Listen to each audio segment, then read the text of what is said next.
नमस्कार साथियों, आप देख रहे हैं केशव सिंह वॉइस।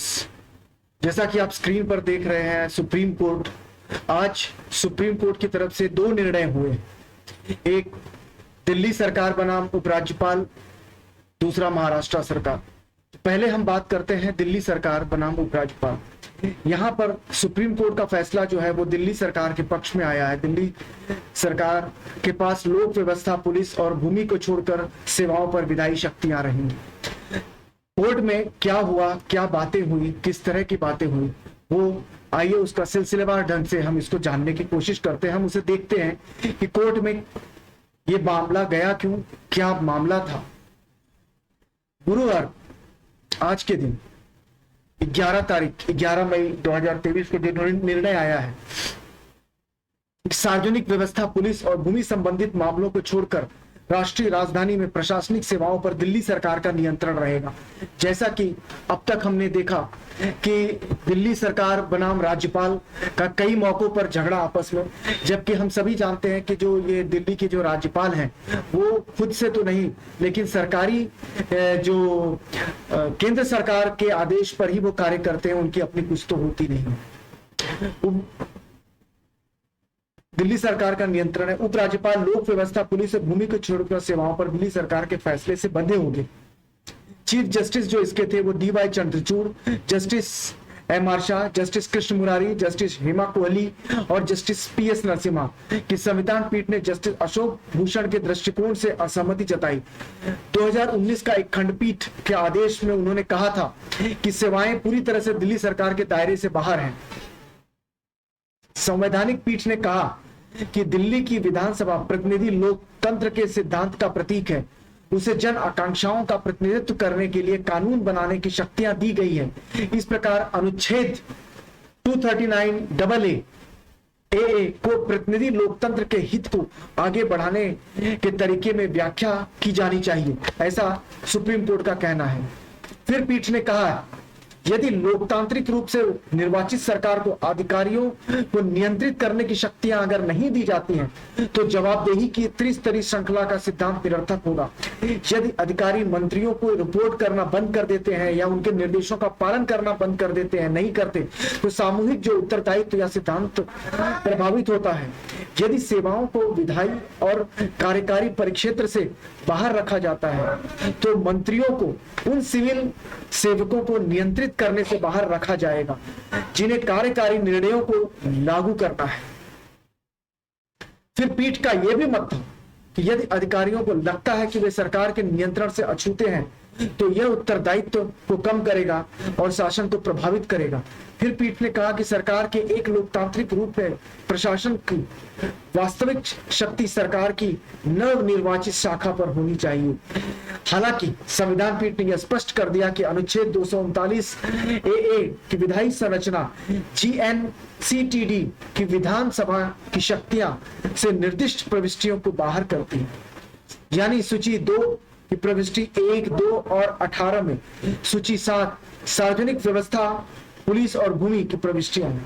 केवल इन्हीं 3 प्रविष्टियों पर केंद्र सरकार के पास कार्यकारी शक्तियां रहेंगी। क्या? सार्वजनिक व्यवस्था, पुलिस और भूमि। संविधान पीठ ने जोर देकर कहा दिल्ली सरकार अन्य राज्यों के जैसे ही सरकार के प्रतिनिधि रूप का प्रतिनिधित्व करते हैं और संघ की शक्ति का कोई और विस्तार संवैधानिक योजना के विपरीत होगा। पीठ ने स्पष्ट किया कि अनुच्छेद 239 AA केवल दिल्ली सरकार और यूनियन ऑफ इंडिया के बीच हितों को संतुलित करने के लिए है। पीठ ने देश को संघीय ढांचे के महत्व पर भी विस्तार से बताया। यह देखा गया जबकि दिल्ली सरकार पूर्ण विकसित राज्य नहीं है, फिर भी इसे सूची 2 और सूची 3 के तहत कानून बनाने का अधिकार है। इस प्रकार न्यायालय ने कहा कि यह सुनिश्चित किया जाना चाहिए कि राज्य का शासन संघ और हाथ में नहीं लिया जाए। लोकतंत्र और संघवाद का सिद्धांत बुनियादी ढांचे का एक हिस्सा है। संघवाद विविध हितों के अस्तित्व को सुनिश्चित करता है और विविध आवश्यकताओं को समायोजित भी करता है। इसकी पृष्ठभूमि क्या थी?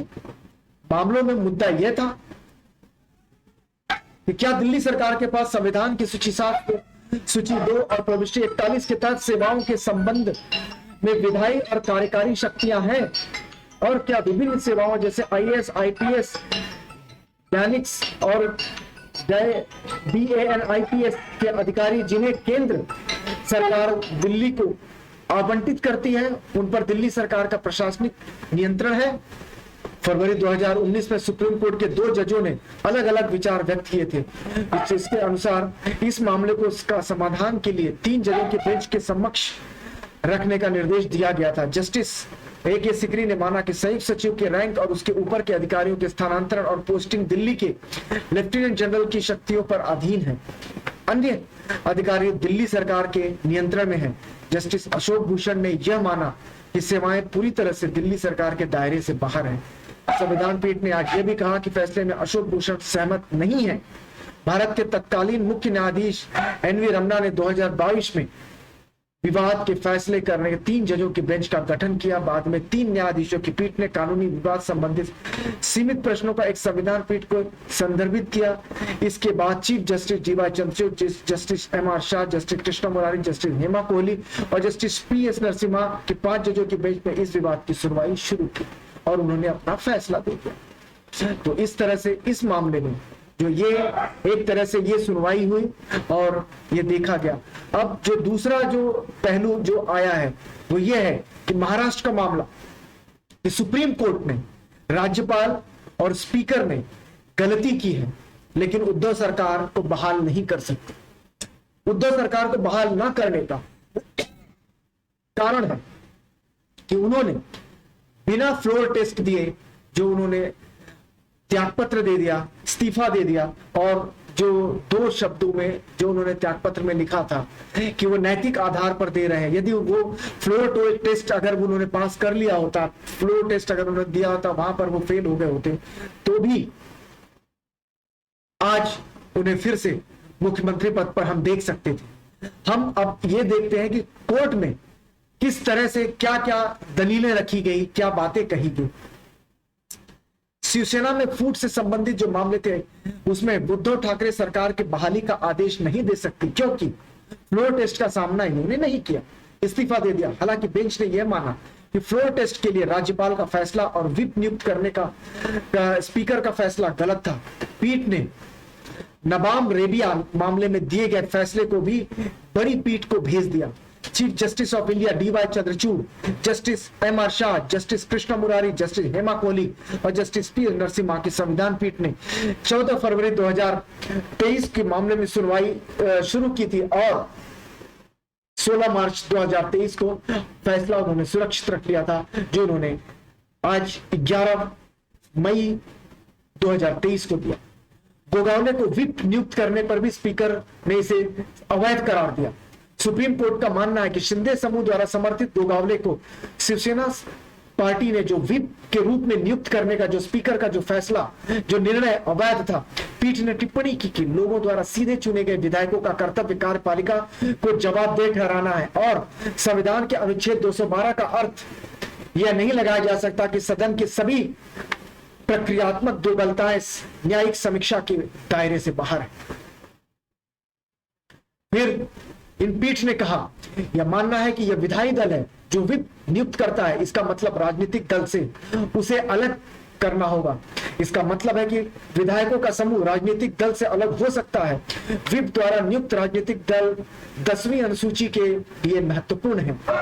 पीठ ने कहा स्पीकर को 3 जुलाई 2022 को विधायक दल में 2 गुटों के उभरने के बारे में पता था, जब उन्हें एक नया सचेतक नियुक्त किया था। फिर कोर्ट ने कहा अध्यक्ष ने यह पहचानने का प्रयास नहीं किया कि 2 व्यक्तियों श्री प्रभु या श्री गोगावले में कौन सा राजनीतिक दल द्वारा अधिकृत सचेतक था। अध्यक्ष को केवल राजनीतिक दल द्वारा नियुक्त सचेतक को ही मान्यता देनी चाहिए थी। पीठ ने कहा कि कोई गुट या समूह अयोग्यता की कार्यवाही के बचाव में यह तर्क नहीं दे सकता कि उन्हें मूल पार्टी का गठन किया था। विभाजन का बचाव अब 10वीं अनुसूची के तहत उपलब्ध नहीं है और कोई भी बचाव 10वीं अनुसूची के भीतर पाया जाना चाहिए, क्योंकि यही वर्तमान में मौजूद है और मौजूदा है। राज्यपाल का विवेक प्रयोग संविधान के अनुरूप नहीं था। इसमें राज्यपाल का भी जो हाथ था, राज्यपाल का भी जो काम था वो भी संदिग्ध था। तो इस तरह से बहुत सारे जो सुप्रीम कोर्ट में सवाल उठाए, लेकिन नैतिकता के आधार पर जो उद्धव ठाकरे ने जो इस्तीफा दिया उस पर उन्हें बहाल नहीं किया जा सकता। अब ये देखना है कि क्या नैतिकता के आधार पर एकनाथ शिंदे इस्तीफा देते हैं, उनमें इतनी नैतिकता बची है कि वो शर्म आए और वो इस्तीफा दें। अब उनके विवेक पर, लोकसभा स्पीकर, विधानसभा के स्पीकर पर अब ये सब है। धन्यवाद आप सभी का जो आप लोगों ने पूरा देखा, सुना और समझा।